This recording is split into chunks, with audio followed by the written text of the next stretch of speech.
Hey everyone, welcome to the PT on Ice Daily Show. It is Fitness Athlete Friday and I'm your host, Dr. Zach Long. I'm lead faculty inside of the Fitness Athlete Division for the Institute of Clinical Excellence. And today we're going to talk about a thing that I think is important for us no matter what population we're working with, whether this is fitness athletes or whether this is older adults.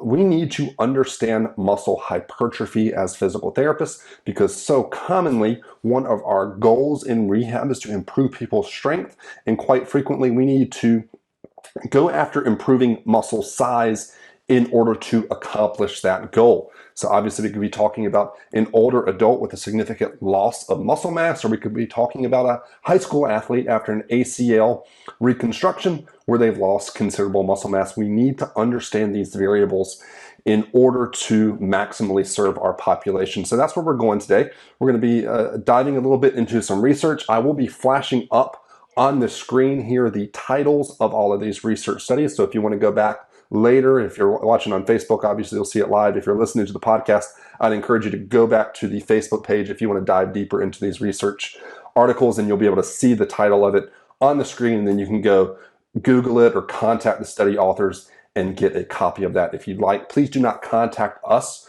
for copies of this because we're not going to send out copywritten material to you. But usually you can just reach out to the study authors and they will be happy to give you this research if you want to dive a little bit deeper. But a lot of this stuff is also public access if you just Google it. So before we dive into muscle hypertrophy, we've got a couple courses coming up. April 26th, we have the Fitness Athlete Advanced Concepts course that I teach alongside Mitch Babcock, where we take a really deep dive into some more advanced concepts around managing fitness athletes. We also have our Essential Foundations course opening up on April 27th. And then in May, a couple other courses happening online. May 11th, we have our persistent pain course coming out. So Justin Dunaway obviously leading that one. And he just put out a great resource. If you haven't checked it out already, head to www.bit.ly/pain series, and you'll get a 3-part video series for him for free on how to create better buy-in with patients that have persistent pain. We also have our older adult Essential Foundations course online, and our fitness athlete pregnancy and postpartum courses happening in mid-May. So check all of those out on ptonice.com if you want to look at those courses. All right. So first study we're going to discuss today by Brad Schoenfeld, who, if you're familiar with the research in the strength world, in muscle hypertrophy, he's kind of the man. So he's put out a ton of stuff. This is a great place to start. This paper is a little bit older, 2010, but the mechanisms of muscle hypertrophy and their applications to resistance training. I think personally that this is a must read for physical therapists. I'd really encourage you to go back and read it. It definitely goes a little deeper into the mechanisms behind muscle hypertrophy beyond what we're going to talk about today. We're going to kind of keep it a little bit more superficial. But I like to think when we're talking muscle hypertrophy, I like to keep it pretty simple on net protein balance equals muscle protein synthesis minus muscle protein breakdown. So if we're building up more protein than we're breaking down, we're going to be building more muscle mass. And so I think keeping that formula in general in mind as far as being our goal is what we need to do here. So much of the things we talk about as far as training variables later are things that are going to potentially increase our body's desire to turn on muscle protein synthesis. Now, having that desire to turn on muscle protein synthesis alone isn't enough for us to create hypertrophy. We need to have those nutrients in place as well, that the body actually has those building blocks. So we do need to also, as physical therapists, have an understanding of some nutritional principles when it comes to this. And Alan Frededal, our COO, also fitness athlete faculty member, just put out an excellent video that you can find on nutrition. And if you go to PT on Ice, you can find an entire 6-hour online CEU approved course that he put out on nutrition and general fitness prescription and testing that I would recommend. The nutrition lecture you can find for free if you go to our Facebook page. You can listen to that one. It is a fantastic general overview of nutrition that is something that I think all physical therapists need to understand. So again, muscle protein synthesis minus muscle protein breakdown. So when it comes to stimulating this muscle protein synthesis, the body's desire to build more protein, there are kind of three different hypothesized mechanisms behind muscle hypertrophy. The first is mechanical tension. So producing force on a muscle while it's being stretched is one of these mechanisms. The second mechanism is muscle damage, where the muscle fibers themselves actually get broken down. And those two things basically stimulate a bunch of different pathways in our body that tell our body to build protein up, to restore these muscle fibers that have been broken down a little bit.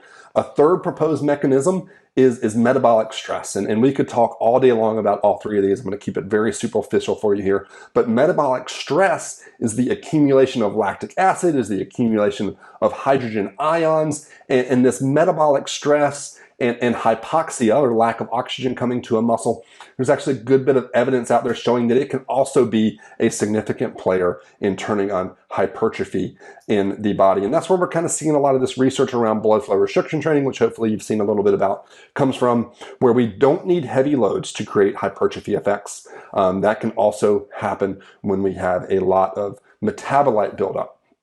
So that's why you'll see, like, bodybuilders, for example, train across a broad range of things. So they'll do, some really heavy lifting. They're doing some heavy squats for part of their workout. And another part of their workout, they're doing some really high weight, long set leg extensions, for example, with a lighter weight, where they're really trying to create that muscle burn. And they're trying to really accumulate this metabolic stress from that hypertrophy standpoint.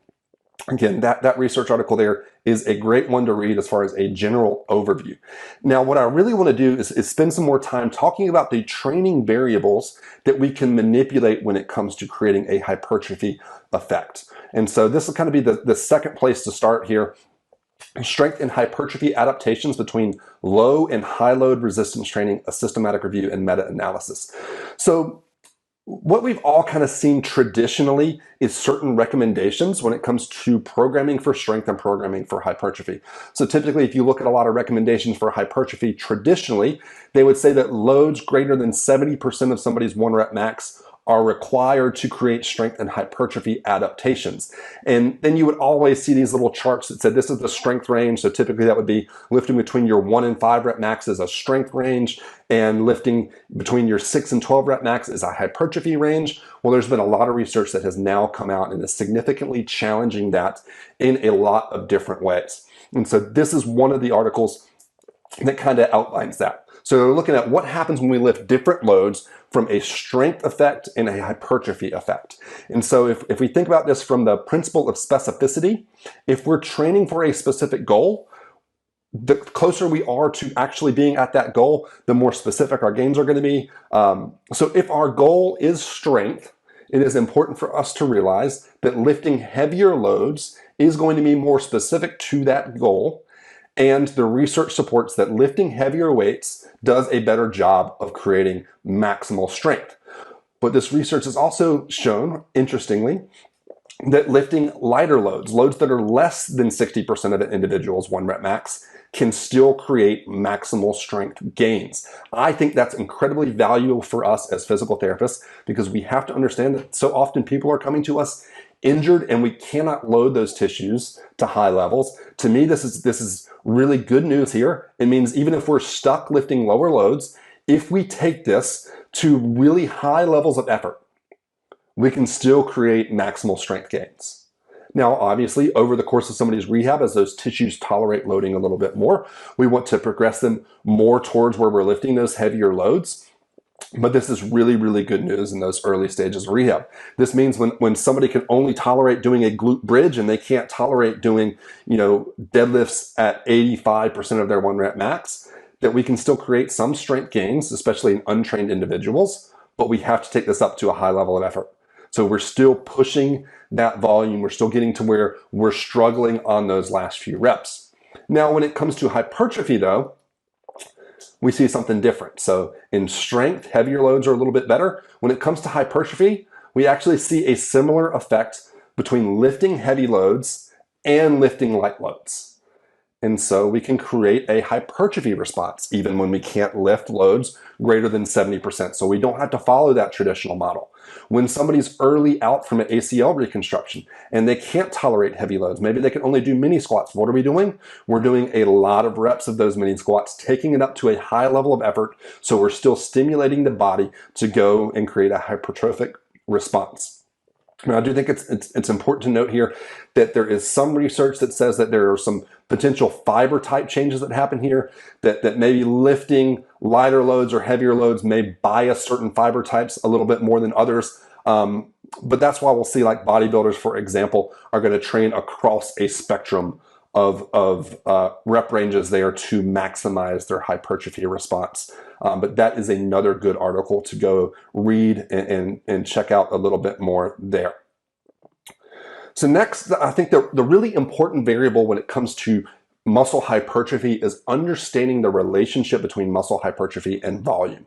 This is critical here. Muscle hypertrophy and volume are very highly related. So this article here is a great start to understanding that. Dose-response relationship between weekly resistance training volume and increases in muscle mass, a systematic review and meta-analysis. So basically what they did here is they broke down research that had looked at low volume, so less than 4 sets per week, and then 5 to 9 sets per week and greater than 10 sets per week. And basically they found a couple important things here. So first of all, let's be clear here. Lifting less than 4 sets per week still can have a hypertrophy response. And we'll see this some in the bodybuilding world. There are some people that do high intensity training where they'll hit a muscle group with just 1 set and they're trying to go all out in that set. And a lot of people respond very well to that training. So you can still see hypertrophy on low volume, but what you kind of consistently see throughout the research is that performing more sets over the course of a week has a larger hypertrophy response. So in their studies here in this systematic review and meta-analysis, they concluded that doing greater than 10 sets is better than doing less than 10 sets when it comes to a hypertrophy response. There is at some point a plateau on this and maybe a drop off. So another study, and I don't have the reference for you here, they looked at 31 sets versus 21 sets, and the 31 set group actually didn't see as much hypertrophy as the 21 set group. So there is a plateau there, but in general, more training volume is better for muscle hypertrophy. Up next, we have evidence-based guidelines for resistance training volume to maximize muscle hypertrophy. So this is another review article put out by Schoenfeld and his team here. And they broke down a couple different research studies here on training volume. So in the first one, they looked at a study that compared thickness of the elbow flexors when comparing 7 sets of 3 to 3 sets of 10. So a large number of sets with a low number of reps to 3 sets of 10, less sets, less than half the number of sets, but a little bit more volume by performing sets of 10 instead. And so basically by kind of almost counterbalancing that volume a little bit here by doing 7 sets of 3 versus 3 sets of 10, they actually found similar hypertrophy effects from that. So it appears that it may be not only just the number of sets you do, but the overall volume of repetitions that you do. And things get a little weird here. You're going to see me kind of talking back and forth a little bit here. And I think the big point that we have to take away is that if we're lifting heavier loads, we probably need to do more sets to create a hypertrophy response. And this next study kind of outlines that a little bit. So in this next study that they reviewed, they did an 8-week study here where one group was doing 3 sets of 3. So 3 sets of total work, but 9 total reps per exercise that they did. And then the other group did 3 sets of 10, so 30 total sets. And they basically found that the group that did the more overall volume, the 3 sets of 10, saw a greater hypertrophy effect. So again, if we're lifting heavier weights for lighter reps, we're probably going to need to do more sets if our goal is muscle hypertrophy there. But you can see how this can have some effects here if we're talking bodybuilders versus people training for strength that maybe also need hypertrophy. If we're needing strength and hypertrophy, then maybe we're lifting heavier weights, but for a large number of sets, versus if we're just going over hypertrophy, maybe we're looking at just getting a total larger amount of volume here. They kind of conclude their research here with this statement. Based on current literature, 10 plus sets per muscle group per week would seem to be a good starting point as to programming volume in those with hypertrophy-oriented goals. Volume should then be manipulated based on individual response. So that's a great thing to end on there, or end that study on, that we base this based on the research, but then we assess individual responses and adjust as needed there. All right, next study here, increasing lean mass and strength, a comparison of high frequency strength training to lower frequency strength training. So basically in these next two studies, they said, okay, we understand that more volume creates a larger hypertrophy response. So now let's see, does that volume need to be in one session or 3 sessions? Because in the bodybuilding world, for example, you'll see a lot of debates about this, where a lot of people train a muscle group 1 time per week with a lot of volume. Other people will train that muscle group several times per week with a lower volume within the set. So in this study here, they compared a high frequency training group that 3 days a week trained, and they performed 3 sets per muscle group in each of those 3 days. And then a lower frequency training group that hit each muscle group once a week, but did all 9 sets. So both groups did 9 sets of training. It just depended on how spread out it was over the course of the week. And in this study, the results suggested that high frequency training and low frequency training of equal set totals resulted in similar improvements in lean mass and strength following 8 weeks of strength training. So they didn't find a difference between that. We can look at another study here put out by Schoenfeld, effects of resistance training frequency and measures of muscle hypertrophy, a systematic review and meta-analysis here. And so in their conclusion of looking back at a lot of different research studies, they compared studies that investigated training muscle groups between 1 to 3 times per week on a volume equated basis. So I wanted to make sure everybody did the same amount of volume. It just depended on how spread out that was over the course of the week. The current body of evidence indicates that frequencies of training 2 times per week promote superior hypertrophy outcomes compared to 1. But whether training a muscle group 3 times per week is superior to 2 times per week hasn't been determined yet, according to this research study. So we don't know if 3 is better than 2, but they also note here that it's important to understand that training a muscle group once per week has been shown to produce robust muscular hypertrophy and remains a viable strategy. So twice a week is probably a little bit better than once a week, but once a week can still get the job done. Final study we'll discuss here, longer interset rest periods enhance muscle strength and hypertrophy in resistance trained men. So traditionally, what has been suggested from a rest interval standpoint in resistance training is if we're training for strength, we take longer rest periods so that the body can recover more to produce more force. But if we're training for hypertrophy, it's traditionally suggested that we take shorter rest periods. And so this research kind of went about trying to answer that. So they took 21 resistance trained men and they put them into a 1-minute rest interval group, so a short rest, and a longer rest, a 3-minute rest interval group.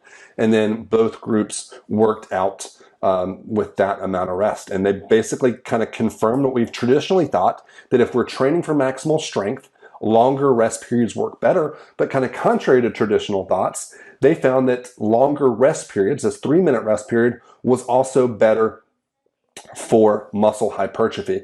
And their thought process here was that longer rest periods can allow for the completion of a higher number of repetitions and the maintenance of a higher training intensity and volume, and thus may allow for greater muscle activation to happen per set.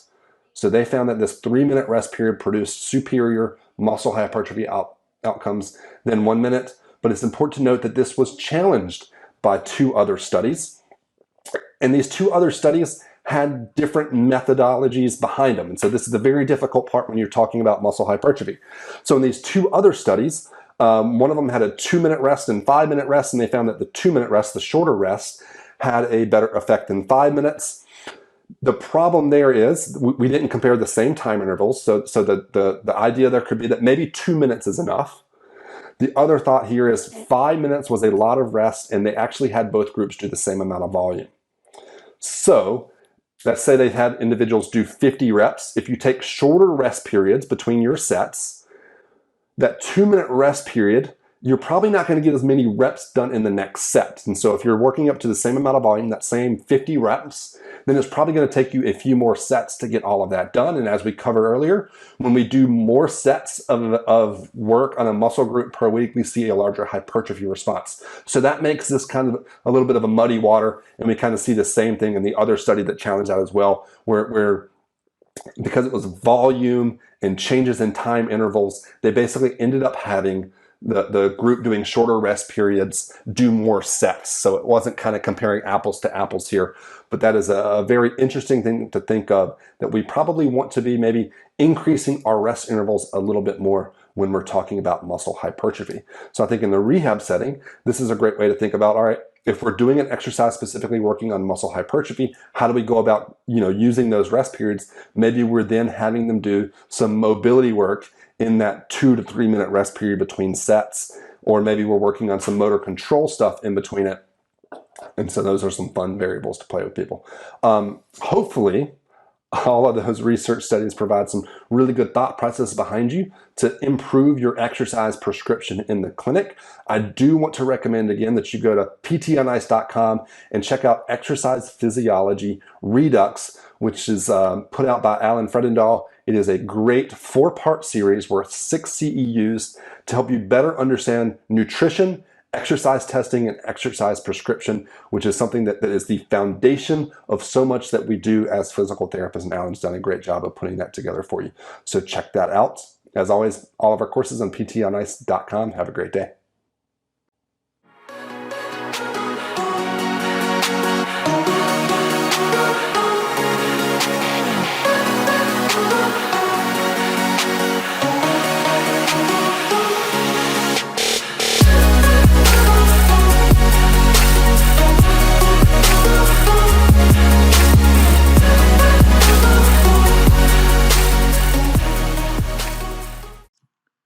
Hey, thanks for tuning in to the PT on Ice Daily Show. If you enjoyed this content, head on over to iTunes and leave us a review. And be sure to check us out on Facebook and Instagram at the Institute of Clinical Excellence. If you're interested in getting plugged into more ICE content on a weekly basis while earning CEUs from home, check out our virtual ICE online mentorship program at ptonice.com. While you're there, sign up for our Hump Day Hustling newsletter for a free email every Wednesday morning with our top 5 research articles and social media posts that we think are worth reading. Head over to ptonice.com and scroll to the bottom of the page to sign up.